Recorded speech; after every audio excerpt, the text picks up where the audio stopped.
At 9:28 p.m. on the 10th of December 2021, the National Weather Service office in Paducah, Kentucky, issued a tornado warning for Graves County. It was not the first warning that night. The same storm had already produced tornadoes in Arkansas and Missouri, and earlier warnings had gone out for other parts of western Kentucky. But this one was different. The warning specifically mentioned Mayfield, a town of about 10,000 people, and it said a large and extremely dangerous tornado was on the ground. The text read, "This is a life-threatening situation. Seek shelter immediately." At 9:31 p.m., the Emergency Operations Center in Mayfield received the warning.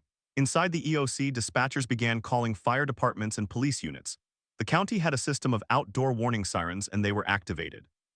The sirens began to wail across the town, but the tornado was already visible on radar and it was moving fast. Radar estimates placed it at just over 40 miles west of Mayfield at the time the warning was issued. It was approaching at nearly 60 miles per hour. That gave the town roughly 15 minutes of lead time. At 9:35 p.m., the tornado crossed the Graves County line and entered the outskirts of Mayfield. Residents who had not yet taken shelter were caught outside. The storm was rain-wrapped, meaning it was hidden inside a curtain of heavy rain. There was no clear visual warning for those who were not watching radar. The tornado struck the west side of town first. It tore through a residential neighborhood. Homes were flattened in seconds. Trees were snapped and stripped of bark. Cars were rolled and thrown. At 9:36 p.m., the power grid failed. The entire town went dark. The Emergency Operations Center lost its main electrical supply and switched to backup generators. Many cell towers also went offline. Inside the EOC, dispatchers continued to coordinate with first responders using radios, but the radios struggled with the interference from the storm. Some calls were dropped. Dispatchers had to repeat themselves. The tornado continued to move east. At 9:37 p.m., the tornado reached the industrial district on the north side of Mayfield. The largest employer there was Mayfield Consumer Products, a candle factory that operated 24 hours a day. At that moment, about 110 people were inside the building, working the night shift. The factory was a large structure with concrete block walls and a flat roof. It had no basement. It had no storm shelter. Employees later said they received very little warning from management. Some said they heard the sirens from outside, but the factory was loud with machinery. Others said they had no idea a tornado was coming until the lights flickered and the building began to shake. At 9:38 p.m., the tornado struck the factory directly. The building collapsed. Concrete walls fell inward. The roof came down. Heavy racks of candles and wax toppled onto workers. The scene became a tangle of broken concrete, twisted metal, and debris. Survivors later described being trapped under piles of rubble, unable to move, hearing screams in the dark. Some managed to call 911 using their cell phones, but many calls could not connect because the network was overloaded or damaged. At 9:40 p.m., the tornado passed out of the downtown area. It continued eastward, tearing through more neighborhoods, a mobile home park, and a high school before leaving Graves County. The entire passage through Mayfield had lasted approximately 2 minutes. 2 minutes was enough to destroy a significant portion of the town. More than 100 buildings were either damaged or demolished. The historic downtown square with its courthouse and storefronts was reduced to rubble. The courthouse tower collapsed. The roof of the police station was ripped off. The fire station was damaged. The first responders were themselves victims. Many police officers and firefighters had to check on their own families before they could respond to the wider disaster. The first mutual aid units from surrounding counties arrived around 10 p.m. State police and National Guard units were mobilized within the hour. But the search and rescue effort was hampered by darkness, debris, and the complete breakdown of infrastructure. Roads were blocked by fallen trees and power lines. Gas leaks were reported across the town. Emergency personnel had to navigate by flashlight and chainsaw. By midnight, the scope of the disaster was becoming clear. The tornado had killed at least 8 people in the candle factory alone. Across the town, the death toll would eventually reach 22. More than 200 people were injured. Many were taken to hospitals in Paducah and other nearby cities. The local hospital in Mayfield had been damaged by the storm and was operating on emergency power. It could not handle the volume of trauma patients. What happened that night in Mayfield was not a random freak event. It was the result of a very specific set of meteorological conditions that came together over the Mississippi and Ohio River valleys. A powerful low-pressure system had moved out of the Rocky Mountains and into the plains. It pulled warm, moist air north from the Gulf of Mexico. At the same time, a strong jet stream was pushing cold, dry air from the west. The clash of these air masses created an environment ripe for severe thunderstorms. The Storm Prediction Center had issued a moderate risk outlook 2 days earlier, and on the morning of December 10th, that was upgraded to a high risk. It was the first time a high-risk outlook had been issued in December in several years. By the afternoon, supercell thunderstorms began forming over Arkansas. One of those supercells produced a tornado that tracked across Missouri and into Kentucky, staying on the ground for over 160 miles. It was the longest-tracked tornado in Kentucky history. The National Weather Service later rated it an EF4 with winds estimated at 190 miles per hour. The damage was consistent with that rating. Homes swept clean from their foundations, vehicles thrown hundreds of feet, trees debarked and broken. But the question that lingered in the days and months after the disaster was not about the strength of the wind. It was about the warning. The tornado warning was issued 15 minutes in advance. That is considered a reasonable lead time by modern standards. The National Weather Service had detected the rotation early. They had tracked the storm continuously.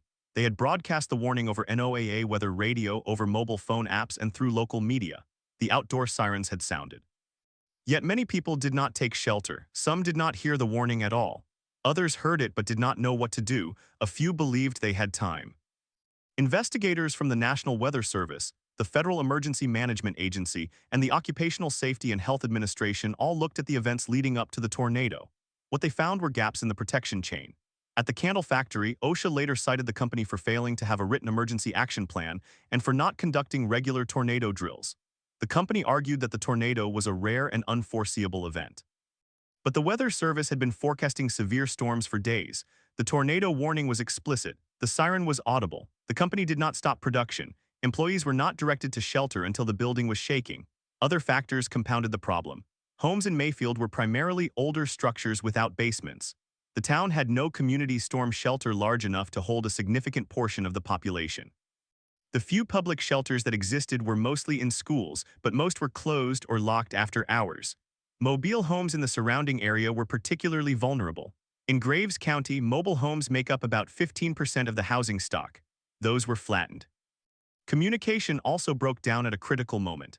The damage to cell towers meant that many people could not receive wireless emergency alerts after the tornado hit. Those who did receive the warning on their phones saw the message, but some ignored it because the weather had been calm before the storm. There was no visible funnel cloud. The rain was steady but not extreme. The tornado was hidden. People who stepped outside to look saw only darkness and rain. By the time they heard the roar, it was too late. The failure was not a single point of breakdown. It was a cascade of missed opportunities and systemic weaknesses. The warning system worked, but human behavior did not always follow. The infrastructure for protection was insufficient. The timing of the event, at night when people are less alert and more likely to be asleep or distracted, made it harder to respond. And the intensity of the tornado was such that even buildings that were occupied and aware of the danger could not withstand the force. The aftermath of the Mayfield tornado brought renewed attention to these issues. In the months following the disaster, Kentucky lawmakers introduced bills to fund storm shelter construction in mobile home parks and to require tornado drills in workplaces. Some of these proposals passed, others stalled. The National Weather Service reviewed its warning procedures and found that the process worked as designed. But they acknowledged that there is a limit to what warnings can achieve if the physical infrastructure does not exist to protect people. The candle factory case became a focal point for broader questions about worker safety in the face of extreme weather. The company faced lawsuits from victims' families. OSHA imposed a fine of just under $40,000. That fine was criticized by many as too small to change behavior. The company argued that the collapse was due to an act of God, not negligence. But the evidence showed that the building had been constructed before modern tornado design standards existed. It had no safe room. The building had no interior core of reinforced concrete. It was essentially a concrete shell filled with workers. In the months after the tornado, the town of Mayfield began to rebuild. Volunteers arrived from across the country. Temporary morgues were set up. The missing were accounted for slowly. Funerals were held. The town square was cleared. New building codes were discussed, but the scars remained. The question that could not be answered with concrete or legislation was this: how could a warning issued 15 minutes in advance still leave so many dead? Part of the answer lay in the nature of tornadoes themselves. They are fast, narrow, and unpredictable. Even with perfect warning, there is no guarantee that people will be in a safe place when the wind arrives. In Mayfield, many people did not have a safe place to go. Their homes were not built to survive an EF4. Their workplaces were not fortified. Their community lacked public shelters. The warning was only as good as the protection that existed on the ground. And on December 10, 2021, that protection was not enough. The Mayfield tornado remains one of the deadliest tornado events in the United States in the 21st century. It was the deadliest tornado outbreak in Kentucky since 1974. It was also a December tornado, a month when tornadoes are historically less common but are becoming more frequent as the climate warms. The storm system that produced it broke records for intensity and duration. It killed a total of 74 people across 4 states. 22 of them died in Graves County. The event still matters because it exposes the gap between what science can predict and what society can withstand. The warning technology works. The human system around it does not always follow, and the physical structures we live and work in are not designed for the world we now inhabit. The National Weather Service in Paducah issued the tornado warning at 9:12 p.m. on December 10, 2021. The warning covered Mayfield, Kentucky, a town of just over 10,000 people in the western part of the state. The radar showed a debris signature, a clear indication that the tornado was on the ground and causing damage. At 9:22 p.m., the tornado crossed into Graves County. At 9:28 p.m., it entered the Mayfield city limits. The supercell had been producing tornadoes for more than an hour by then, and it showed no signs of weakening. Mayfield was not a city built for such a storm. The downtown area consisted of brick storefronts and older residential neighborhoods. The Graves County Courthouse stood in the center of the square, a century-old building with a clock tower. The candle factory, operated by Mayfield Consumer Products, was located on the southern edge of town, a low-slung concrete structure built in the 1970s. Inside at 9:28 p.m., approximately 110 people were working the night shift. The company produced scented candles for major retailers. The workers were mostly women, many of them from low-income households in the surrounding rural area. The building had no storm shelter. It had no reinforced safe room. The employees had been told earlier that evening that severe weather was possible, but no formal drill had been conducted, no lockdown initiated.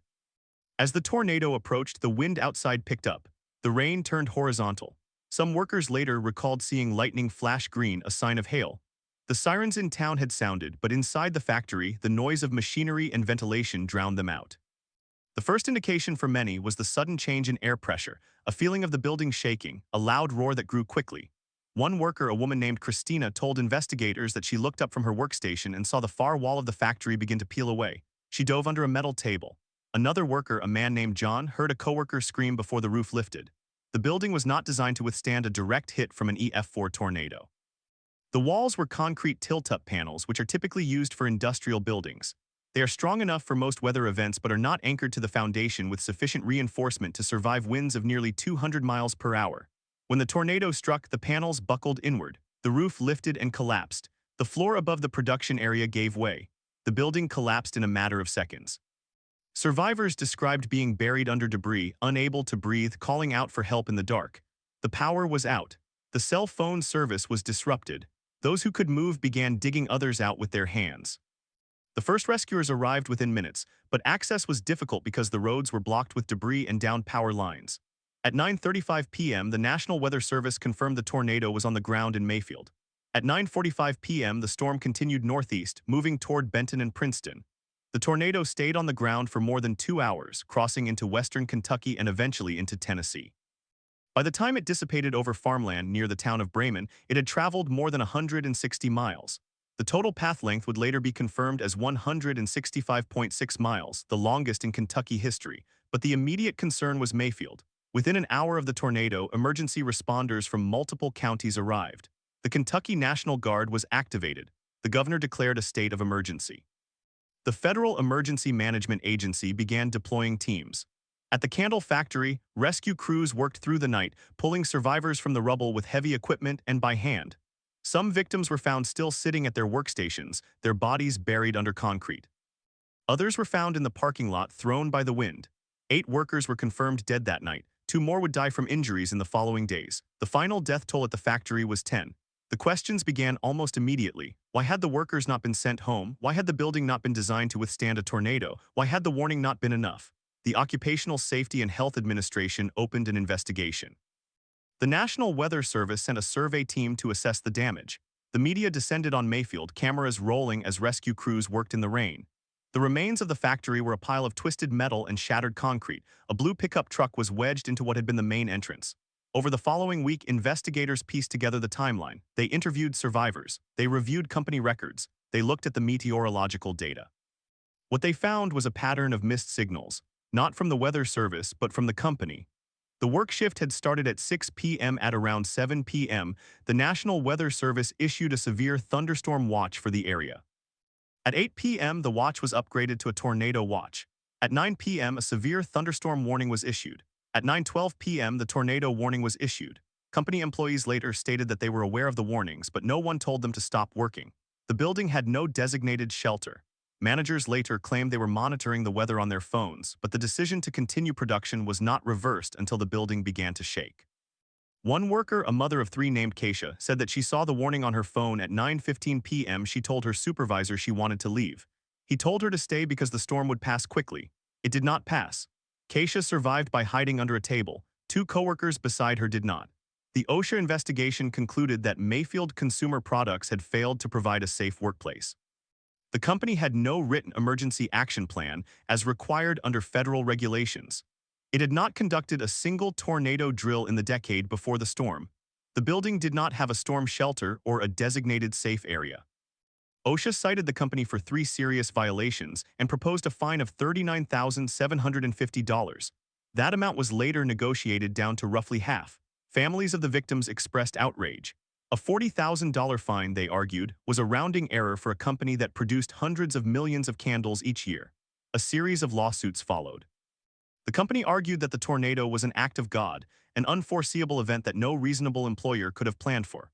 But the plaintiff's attorneys presented evidence that the company had been warned by the National Weather Service directly. They also noted that the company had access to a radar feed on a computer in the office. The tornado had been tracked for more than 30 minutes before it reached the factory. The company argued that the lead time was insufficient to evacuate. The workers argued that it was sufficient to at least get them to a safer location. The case was settled out of court in 2003. The terms were not disclosed. The candle factory became a national symbol of the disaster, but it was not the only tragedy. Across Graves County, homes were reduced to foundations.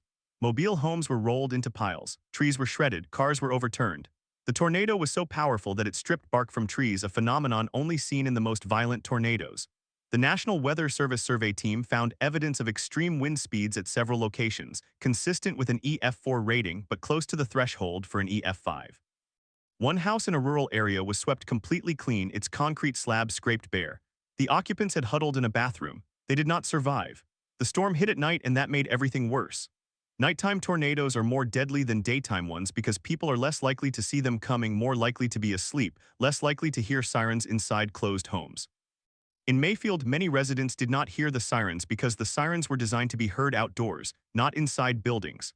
The wireless emergency alerts sent to cell phones helped, but many people had their phones on silent or had do not disturb mode activated. Others had older phones that did not receive the alerts. The cell towers themselves were damaged early in the storm, so the alerts that were sent did not reach everyone in time. The Weather Service later analyzed the warning system and found that the tornado warning was issued with a lead time of 16 minutes for Mayfield. That is above the national average. The warning was accurate. The storm was well predicted, but the gap between the warning and the response was enormous. Part of that gap was due to human psychology. People underestimate the risk of a tornado when they cannot see it.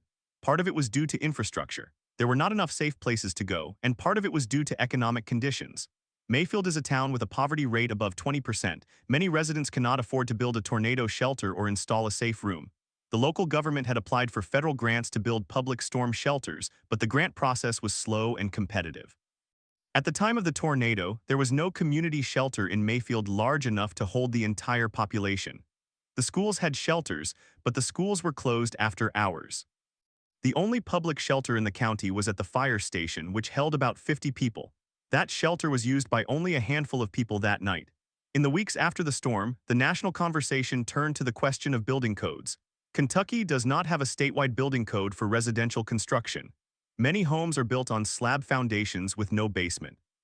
Mobile homes are regulated by the Department of Housing and Urban Development, but those standards are designed for wind speeds of up to 100 miles per hour, far below the winds of an EF4 tornado. The tornado's path cut through several mobile home parks. In one park, not a single home remained intact. The death toll in mobile homes accounted for roughly a third of the fatalities in the outbreak. The Federal Emergency Management Agency later released a report analyzing the tornado's impact. The report recommended that communities in tornado-prone areas adopt stronger building codes, require safe rooms in new construction, and fund public shelters. But implementing those recommendations would require money and political will. In the years since the tornado, Kentucky has considered legislation to provide state funding for storm shelters, but the bills have not passed. The cost of building a single community shelter is often in the millions. The state budget has competing priorities. The Mayfield tornado also raised questions about climate change. Tornadoes in December are rare but becoming less so. Warmer winters allow for more moisture in the air and the jet stream is becoming more erratic. The Storm Prediction Center had never issued a high-risk outlook for December before 2020. The tornado outbreak that night produced at least 66 confirmed tornadoes across 7 states. It was the first time a high-risk outlook had been issued in December since the center began keeping records. The evidence suggests that the conditions that produced the Mayfield tornado may become more common as the climate warms, but scientists are careful not to attribute any single tornado to climate change. In the months that followed, the survivors tried to rebuild. The town of Mayfield was hit hard, but the surrounding rural areas were devastated. Entire farming communities were erased. The cleanup took months. Volunteers from across the country came to help. The Red Cross set up shelters, donations poured in, but the emotional toll was overwhelming. Many survivors struggled with grief, trauma, and the inability to find stable housing. The housing crisis in western Kentucky was severe even before the tornado. After the storm, rents spiked. Mobile homes were in short supply. Some families lived in tents or cars for weeks. The U.S. Small Business Administration approved disaster loans for homeowners and businesses. The Federal Emergency Management Agency provided temporary housing assistance, but the process was slow and bureaucratic. Many residents said they had to wait months for aid. Some never received enough to rebuild. The investigation into the candle factory became a legal and regulatory flashpoint.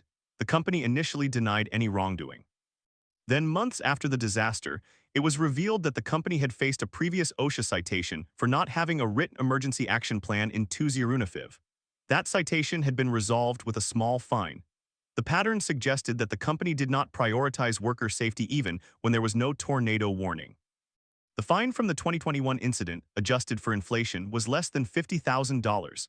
Critics pointed out that the company spent more than that on advertising in a single year. In July 2022, OSHA proposed a new rule requiring all employers to have an emergency action plan. The rule was not specific to tornadoes. It would apply to fires, chemical spills, active shooters, and other emergencies. The rule is still under review at the time of this writing. It may or may not be finalized.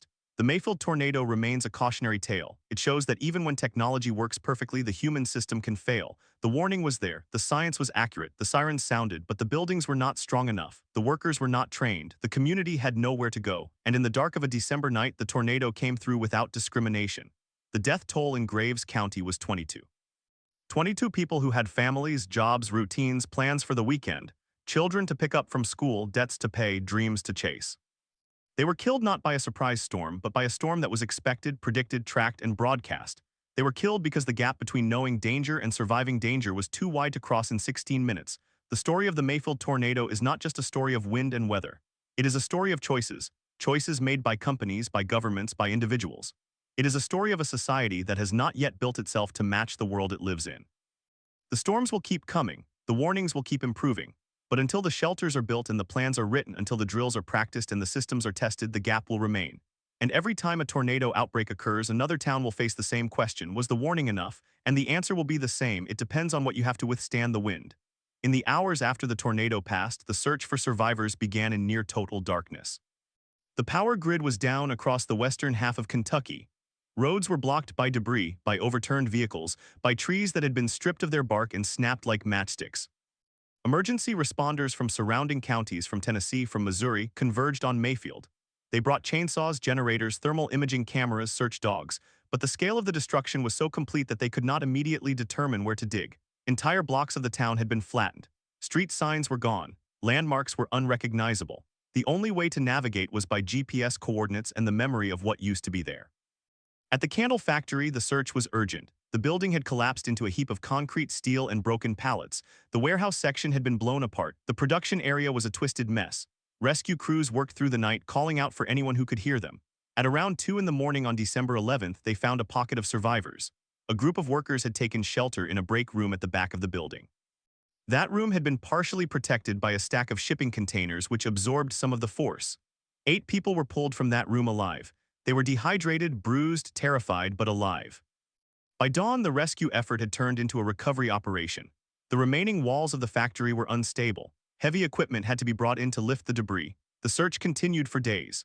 On December 13th, the last missing body was found. The final death toll at the candle factory was 8. 22 others survived. The discrepancy between that number and the earlier reports of more than 100 people inside caused confusion. The company later said that about 80 people were on the shift that night, not 110 as initially stated.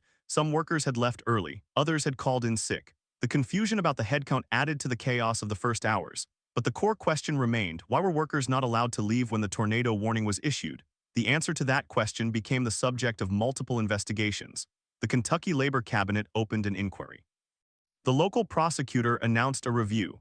The United States Attorney for the Western District of Kentucky launched a separate investigation, and the Occupational Safety and Health Administration began a full inspection. The candle factory had been issued a citation in 2015 for not having a written emergency action plan. That citation had been resolved with a fine of $11,000. After the tornado, OSHA cited the company again for the same violation. This time the fine was $28,500. The company did not contest the citation, but the families of the workers who died said the fine was an insult. They wanted criminal charges filed. The Kentucky Attorney General's office later announced that no criminal charges would be filed. The decision was based on the difficulty of proving that the company acted with criminal intent. The standard for criminal negligence in workplace deaths is extremely high. The company had followed the law in most respects. The emergency action plan requirement was a regulatory violation, not a criminal one. The families were left with civil lawsuits. Some settled out of court. Others are still pending. The legal system, like the building code, is slow to adapt to disasters that are foreseeable but not yet common. While the candle factory case dominated the headlines, the tornado had not stopped there. It continued moving northeast, leaving Mayfield behind and heading toward the town of Dawson Springs in Caldwell County. At 11:10 that night, the same supercell thunderstorm produced another tornado that struck Dawson Springs.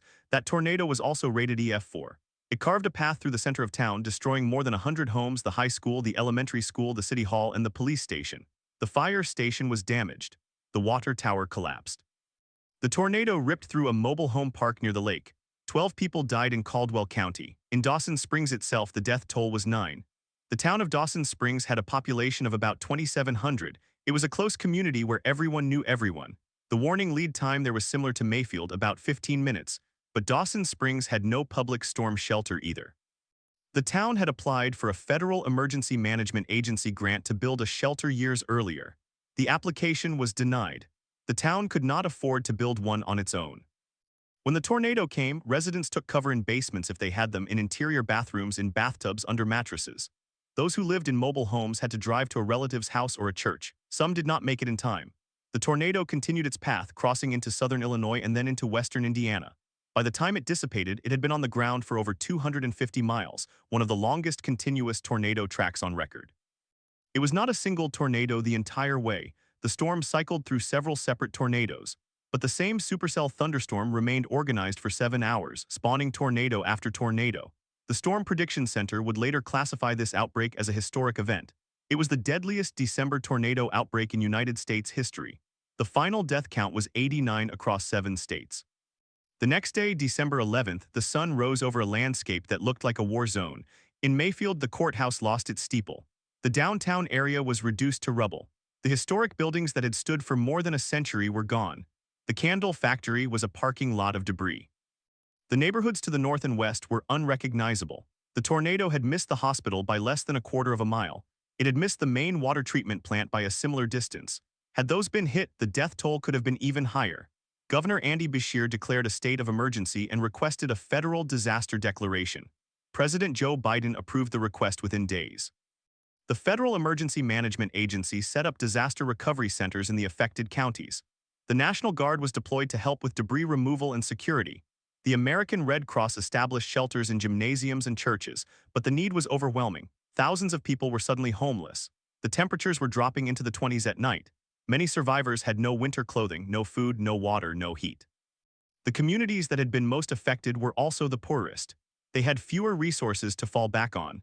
In the weeks that followed, the recovery process became a bureaucratic maze. Survivors applied for Federal Emergency Management Agency assistance, but many were denied for reasons that were not clear. The agency required proof of ownership or occupancy. People who had lost everything could not produce documents. The application process was online or by phone, but cell service was spotty and internet connections were down. The disaster recovery centers were set up in towns that required driving through debris-filled roads. Some survivors had no vehicles left. Others had vehicles that were crushed. The Small Business Administration offered low-interest loans to homeowners and businesses. But the loans had to be repaid. Many homeowners were older, on fixed incomes, and could not afford a loan even at a low interest rate. Renters had no options at all. The Federal Emergency Management Agency provided temporary rental assistance, but the rental market in western Kentucky had been tight before the storm. After the storm, it became impossible. Landlords raised rents. Properties that had not been damaged were suddenly in high demand. Some families ended up living in motels that charged Federal Emergency Management Agency rates, and those rates were capped at a certain level. When the caps ran out, the families had to leave. The mental health toll was equally severe. The trauma of being trapped under rubble, of losing family members, of seeing your town destroyed, did not disappear when the debris was cleared. Post-traumatic stress disorder rates among survivors were high. The State Department of Behavioral Health deployed crisis counselors to the area. But the stigma around mental health in rural communities made it hard for people to seek help. Many said they did not have time to think about their emotions because they were too busy surviving.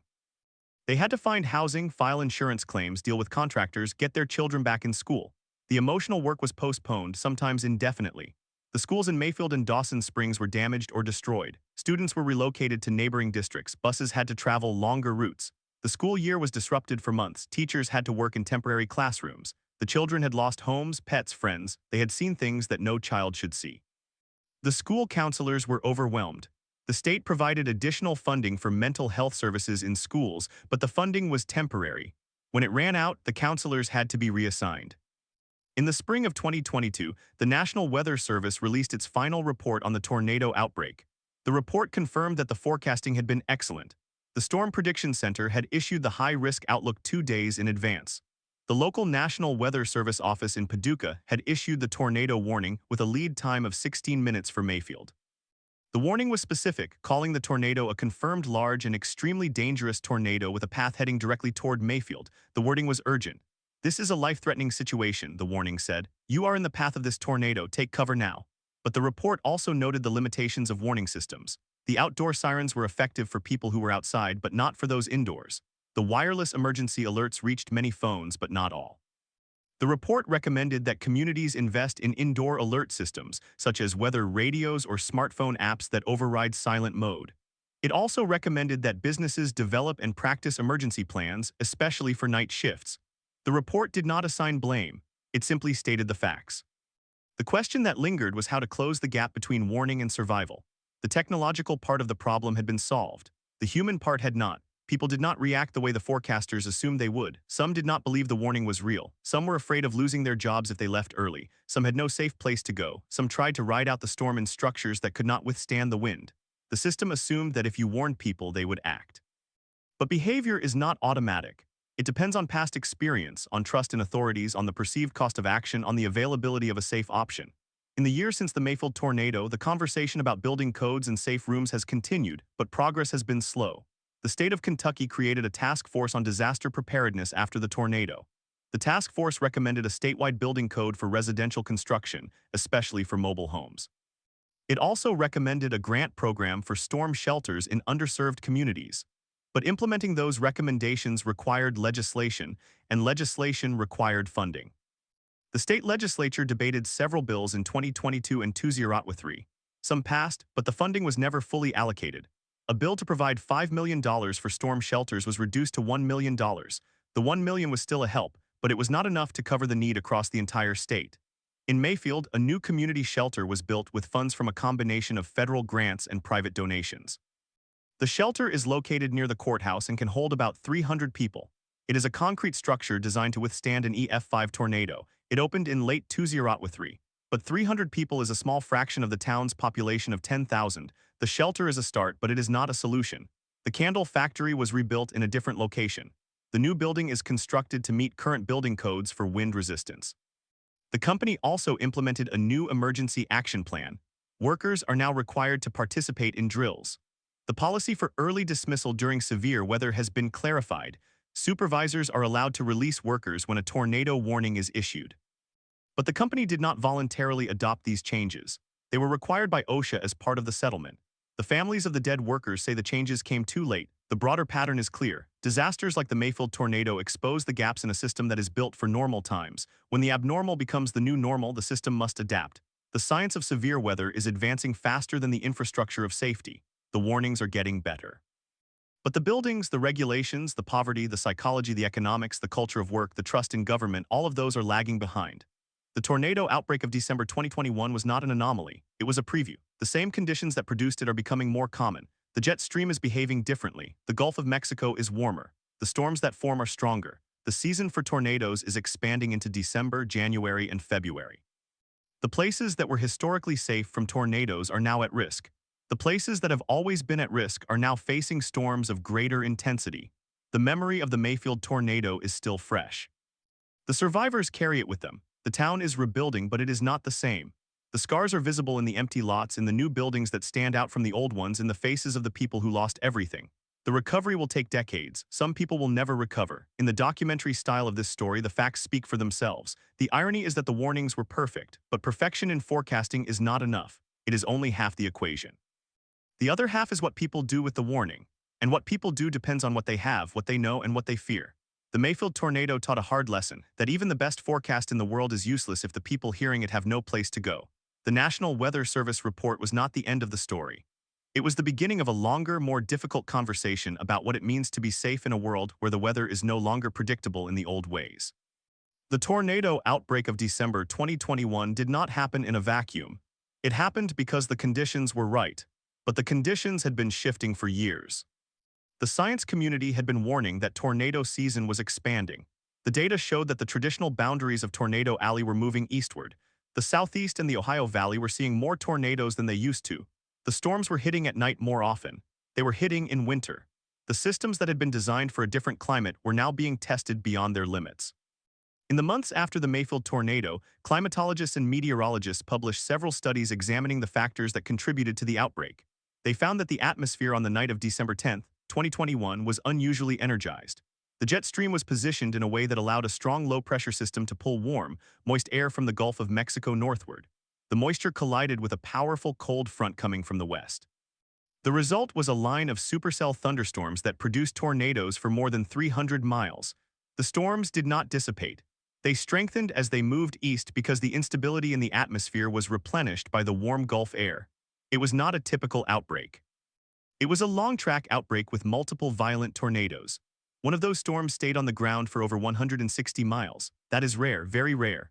The question of whether climate change played a role in the outbreak is a complex one. Tornadoes are small-scale phenomena.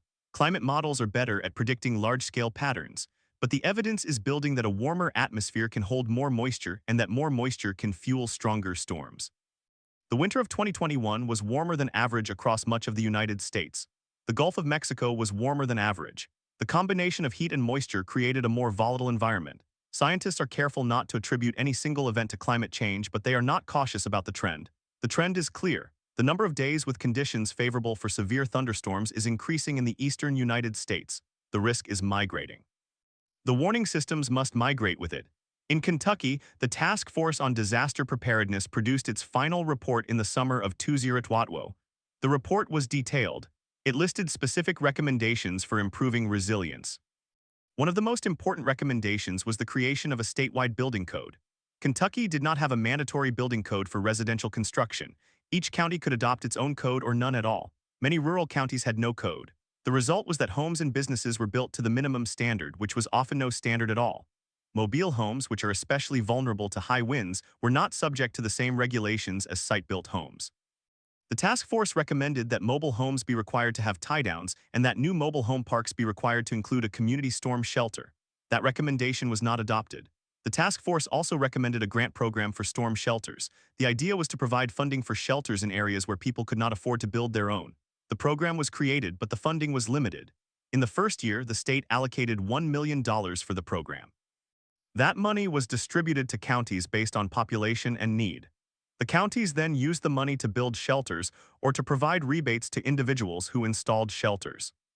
The program was helpful, but it was not enough. $1 million can build about 10 community shelters. The state needed hundreds. The federal government also provided funding for recovery. The Federal Emergency Management Agency, or FEMA, provided grants to individuals for temporary housing, home repair, and other losses not covered by insurance.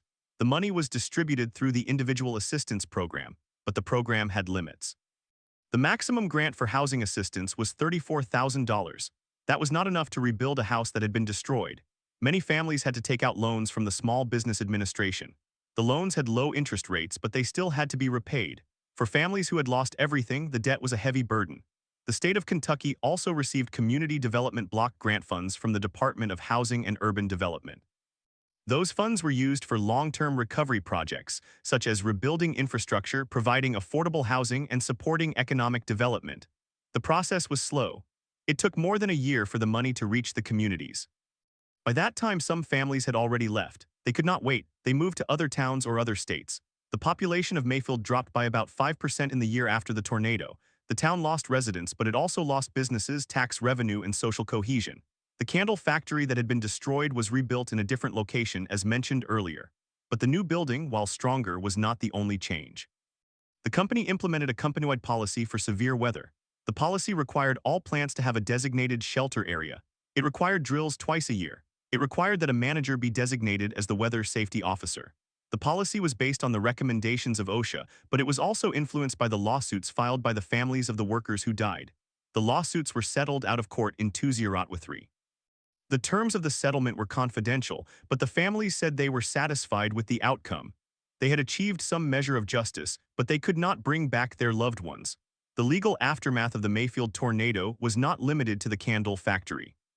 There were also lawsuits against the manufacturer of the Amazon warehouse that collapsed in Edwardsville, Illinois. The lawsuit alleged that the building was not designed to withstand a tornado of that intensity. The warehouse had been built to meet the building code in effect at the time, but the code did not require the roof to be anchored securely enough to resist the wind. The lawsuit was settled for an undisclosed amount. The issue of building codes is a national one, but in the United States, building codes are set at the state and local level. There is no national standard for wind resistance. The International Building Code provides a model, but not all states adopt it. Those that do adopt it often modify it to reduce costs. The lack of a uniform standard means that the vulnerability of a building depends on where it is located. A warehouse built in a state with a strong building code is safer than a warehouse built in a state with a weak code.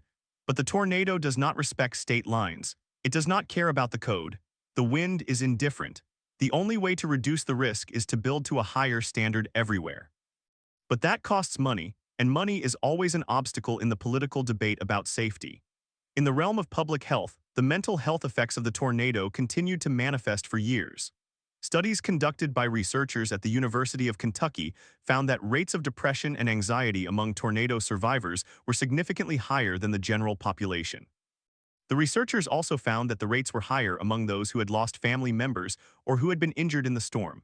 The studies recommended that mental health services be integrated into the recovery process from the beginning, not as an afterthought. But the funding for such services is often not available until long after the disaster. One of the most striking findings of the studies was the effect of the tornado on children. Children who were in the path of the storm experienced nightmares, separation anxiety, and difficulty concentrating in school. The effects were worse for children who had lost friends or neighbors. The school district in Mayfield provided counseling services, but the demand was overwhelming. The district hired additional counselors, but they could not replace the sense of safety that had been lost. The children had seen their town destroyed. Some had seen dead bodies. The memory of that night would stay with them for the rest of their lives. The broader societal question that emerged from the Mayfield tornado was not just about building codes or warnings. It was about inequality. The tornado did not discriminate, but the ability to recover did. Wealthier families had insurance, savings, and the ability to rebuild. Poorer families did not.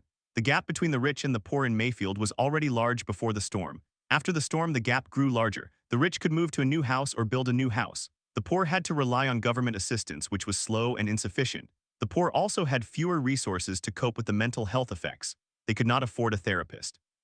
The stigma of mental illness was also stronger in lower-income communities, where seeking help was often seen as a sign of weakness. The role of race and ethnicity also played a part in the recovery. Mayfield is a predominantly white town, but there is a significant Hispanic population that works in the factories and the agricultural fields. The Hispanic community faced additional barriers in the recovery process. Language barriers made it difficult to apply for FEMA assistance. Some Hispanic families were undocumented and feared that seeking help would lead to deportation. They did not come forward. They tried to rebuild on their own with no support. The result was that the recovery was uneven. The white middle-class families recovered faster. The Hispanic poor families recovered slower, if at all. The documentary style of this story requires us to step back and look at the larger picture. The Mayfield tornado was not an isolated event. It was a case study in how a natural disaster interacts with a society that is already unequal. The storm was the same for everyone, but the aftermath was different. The warnings worked for those who could hear them and had a place to go. The warnings failed for those who could not hear them or had no place to go. The building codes that could have saved lives were not in place. The economic system that could have helped people rebuild was slow and bureaucratic. The mental health services that could have helped people heal were underfunded. In the years since the tornado, the conversation has become more urgent. The science is clear that the risk of severe weather is increasing. The question is whether the political will to address the risk is also increasing. The answer so far is mixed. Some states have adopted stronger building codes. Some communities have built storm shelters. Some companies have improved their emergency plans, but the progress is slow and the storms are not waiting. The Mayfield tornado will not be the last of its kind. It may not even be the worst. The conditions that produced it will occur again. The question is whether the next time the outcome will be different. The answer depends on the choices made now. The choices made by lawmakers, by regulators, by business owners, by individuals. The choices that will determine whether the warnings lead to survival or to another tragedy. The story of the Mayfield tornado is a story about the limits of prediction and the limits of protection. It is a story about the gap between what we know and what we do. It is a story about the resilience of the human spirit and the fragility of the structures we build to protect ourselves. It is a story about a town that was nearly erased from the map and the people who lived there. It is a story that should not be forgotten. As the reconstruction continues, the scars remain. The fields where the tornado passed are still visible from the air. The new buildings stand out against the old ones. The empty lots where homes once stood are now covered with grass. The people who survived are still here, but they are changed. They carry with them the memory of the night when the sky turned green, when the sirens went off, when the wind came and took everything. They carry the knowledge that the next storm might come at any time. They carry the hope that next time they will be ready. The documentary does not end with a conclusion. It ends with a question. The same question that investigators asked after the crash of Germanwings Flight 955, how could this have happened? But in the case of the Mayfield tornado, the question is different. It is not about a single failure.